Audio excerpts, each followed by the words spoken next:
Praise the lord. ಕರ್ತನಲ್ಲಿ ನನ್ನ ಆತ್ಮೀಯ ಸ್ನೇಹಿತರೆ, ಇಂದು ನಾವೆಲ್ಲರೂ ಧ್ಯಾನಿಸುವಂತ ದೇವರ ವಾಕ್ಯ ಸಂದೇಶ 2 ಕೊರಿಂಥ 6ನೇ ಅಧ್ಯಾಯದಲ್ಲಿ 17-18ನೇ ವಾಕ್ಯವನ್ನು ನೋಡೋಣ. ಆತನು ಆದ್ದರಿಂದ ನೀವು ಅನ್ಯ ಜನರ ಮಧ್ಯದಲ್ಲಿಂದ ಹೊರಟು ಬಂದು ಪ್ರತ್ಯೇಕವಾಗಿರಿ, ಅಶುದ್ಧವಾದ ಯಾವುದನ್ನು ಮುಟ್ಟದಿರಿ. ಆಗ ನಾನು ನಿಮ್ಮನ್ನು ಸೇರಿಸಿಕೊಂಡು ನಿಮಗೆ ತಂದೆಯಾಗಿರುವೆನು, ನೀವು ನನಗೆ ಕುಮಾರ ಕುಮಾರ್ತಿಯರು ಆಗಿರುವರಿ. ಹೌದು ನನ್ನ ಸ್ನೇಹಿತರೆ, ಇಂದು ಅನ್ಯ ಜನಾಂಗಗಳ ಮಧ್ಯದಿಂದ ನಮ್ಮನ್ನ ಕರೆದಾತನು ಪ್ರತ್ಯೇಕ ಮಾಡ್ತಾ ಇದ್ದಾರೆ. ಸಪ್ರೇಟ್ ಜನಾಂಗ, ನೀನೊಂದು ಸ್ವಕೀಯ ಜನಾಂಗ, ದೇವರು ಆರಿಸಿಕೊಂಡ ಜನಾಂಗ, ನೀನು ದೇವರಿಂದ ಕರೆಯಲ್ಪಟ್ಟ ಒಂದು ಆತ್ಮೀಕವಾದ ಒಂದು ಅಮೂಲ್ಯವಾದ ಒಂದು ಕುಮಾರ ಕುಮಾರ್ತಿ ಎಂಬುದಾಗಿ ಕರ್ತನೆ ಹೇಳ್ತಾರೆ. ನಾನು ನಿಮ್ಮನ್ನ ಆರಿಸಿ ತೆಗೆದಿದ್ದೇನೆ.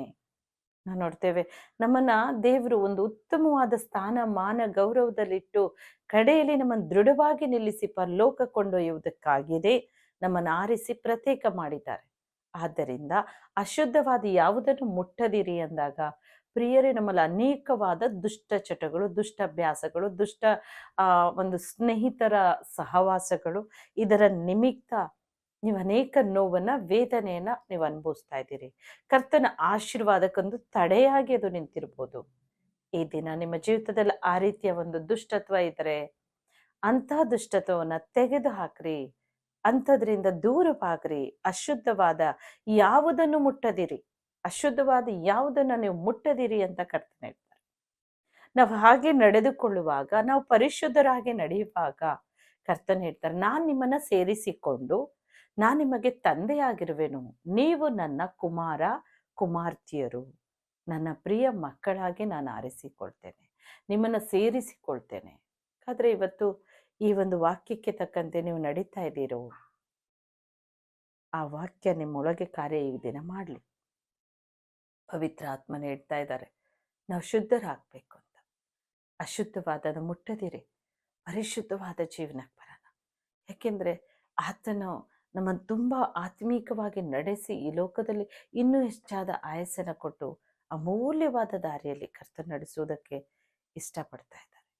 ಪಾಪದಿಂದ ದೂರವಾಗ್ರಿ, ಪರಿಶುದ್ಧ ಜೀವಿತವನ್ನ ಮಾಡೋಣ, ಅನ್ಯರಿಂದ ಪ್ರತ್ಯೇಕವಾಗ್ರಿ, ಅಶುದ್ಧವಾದ ಮುಟ್ಟದಿರಿ. ಕರ್ತ ನಿನ್ನನ್ನು ಸೇರಿಸಿಕೊಂಡು ನಿನಗೆ ಪ್ರಿಯ ತಂದೆಯಾಗಿ ಯಜಮಾನನಾಗಿದ್ದು ನಮ್ಮನ್ನು ಆಳ್ವಿಕೆ ಮಾಡ್ತಾರೆ, ನಮ್ಮನ್ನು ನಡೆಸ್ತಾರೆ. ಯಾವ ಒಂದು ಕೊರತೆ ಇಲ್ಲದಂತೆ, ಯಾವ ಕಷ್ಟಗಳು ಬರದಂತೆ, ನೋವುಗಳು ವೇದನೆಗಳು ಬರದಂತೆ ನಮ್ಮನ್ನು ರಕ್ಷಿಸಿ ಕಾಪಾಡಿ ತನ್ನ ಕುಮಾರ ಕುಮಾರ್ತಿಯರಾಗಿ, ತನ್ನ ಪ್ರಿಯ ಮಕ್ಕಳಾಗಿ ನಮ್ಮನ್ನು ಎಷ್ಟೋ ಅಮೂಲ್ಯವಾಗಿ ನಡೆಸ್ತಾರೆ. ಸಂತೃಪ್ತಿಯಾಗಿ, ಯಾವಾಗಲೂ ಸಮಾಧಾನ, ಯಾವಾಗಲೂ ಸಂತೋಷ ನಿಮ್ಮ ಜೀವಿತದಲ್ಲಿ ತುಂಬಿರುತ್ತೆ. ಕರ್ತನ ಹೇಳಿದ ಈ ವಾಕ್ಯ ತಕ್ಕಂತೆ ನಡೆದುಕೊಳ್ಳ್ರಿ.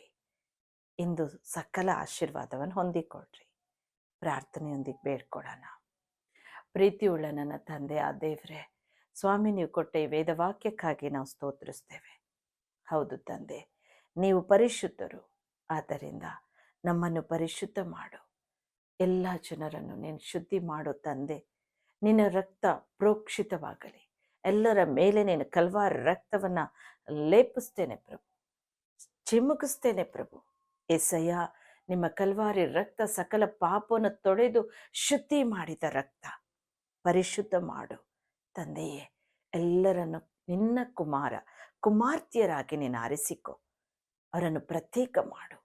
ಅಶುದ್ಧವಾದದ್ದನ್ನು ಅವರು ಮುಟ್ಟುವಾಗ ಸ್ವಾಮಿ, ಈಗಲೇ